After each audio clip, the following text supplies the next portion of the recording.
Hi, my name is Vinay, and in this video of balancing part series we will see how we can control the velocity of a DC motor. So this is the same model we are using as we used in the position controller model in the previous experiment. So here this is a velocity actuator which is representing a DC motor connected with a spring damper, friction and a gearbox model. This inertia represents the wheel load on the DC motor through a bearing. The feedback is taken and multiplied with an encoder count value and given to the controller. So here we have a velocity controller which in turn is a simple PI based controller. The output is given to a motor constant or the motor coefficient multiplier, so which multiplies this value and converts to a current representative for the velocity actuator. This submodel inside has the velocity controller. So the first thing is the left, we are connecting the entire velocity controller to the right motor, and the left motor is kept stationary by connecting it to 0 value. The input from the encoder is given to an attenuator block which converts the counts into revolutions. Now as these are the revolution and gives the position output, this is not the velocity.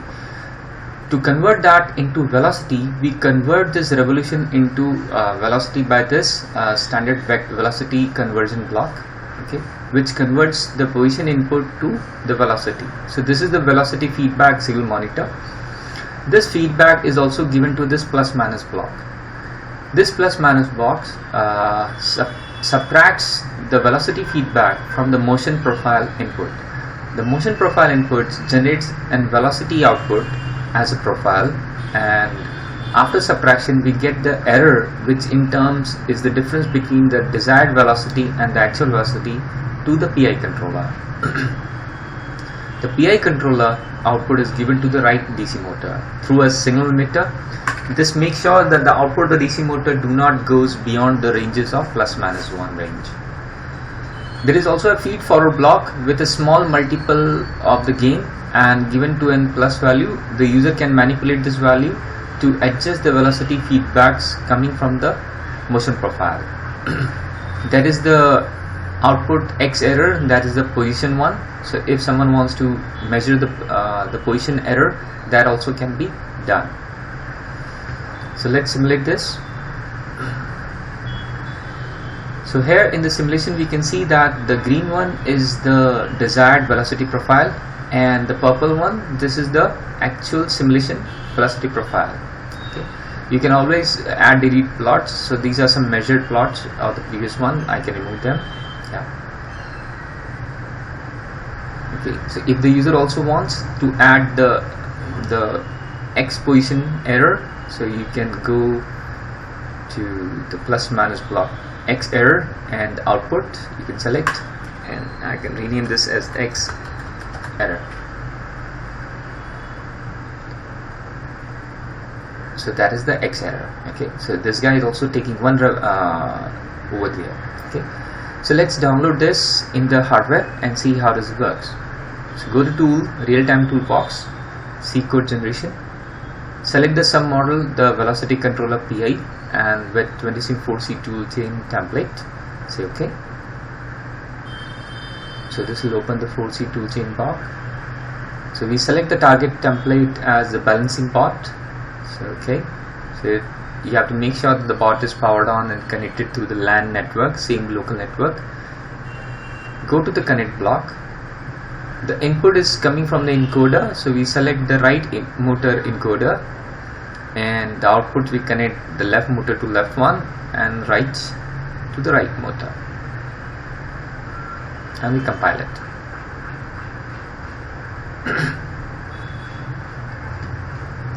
So it takes few seconds to do that, and now we can select the command block, and it is set to run at 500 Hz of sampling interval, so that's okay. We will run with logging so that we can record and see how does it works. So you can open the variables over here, and we can log the velocity feedback, okay, of the block, and if you want you can even log the motion profile velocity output, not the X. This time we are measuring the velocity output. Okay, So these two outputs we will log and see how does it works. So we will just open up the camera, and there we have our balancing bot with us.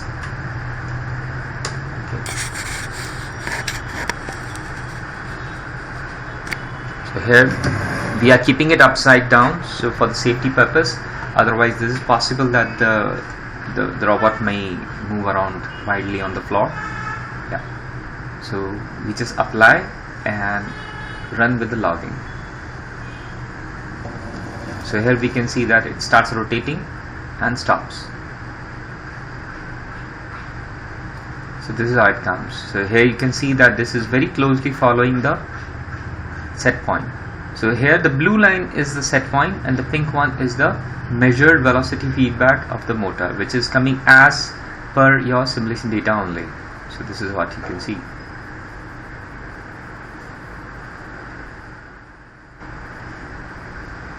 There.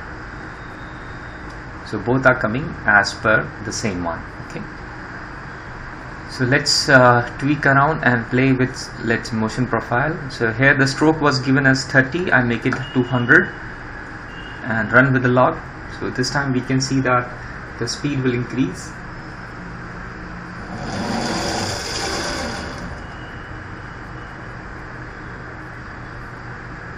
And this guy again follows it. So here you can see the velocity, the pink one is the measured velocity of the motor, following the blue one, which is the set point.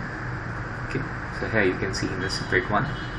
So this is very closely following the velocity profile. Okay, so if you tweak something, for example in the PI controller, if I change the KP, which is like say 0.05 something, I reduce the KP, the proportional gain, and run this, and we can see the difference.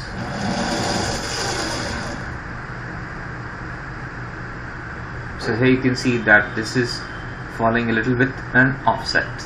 Okay, so it follows it in the amplitude, but there is an offset in the response time of the PI controller. So the user can study the performance of the controller, various controllers to it. They can replace this controller with their design, their own, and see the performance of the velocity control of the motor. This is the end of this experiment. Thank you.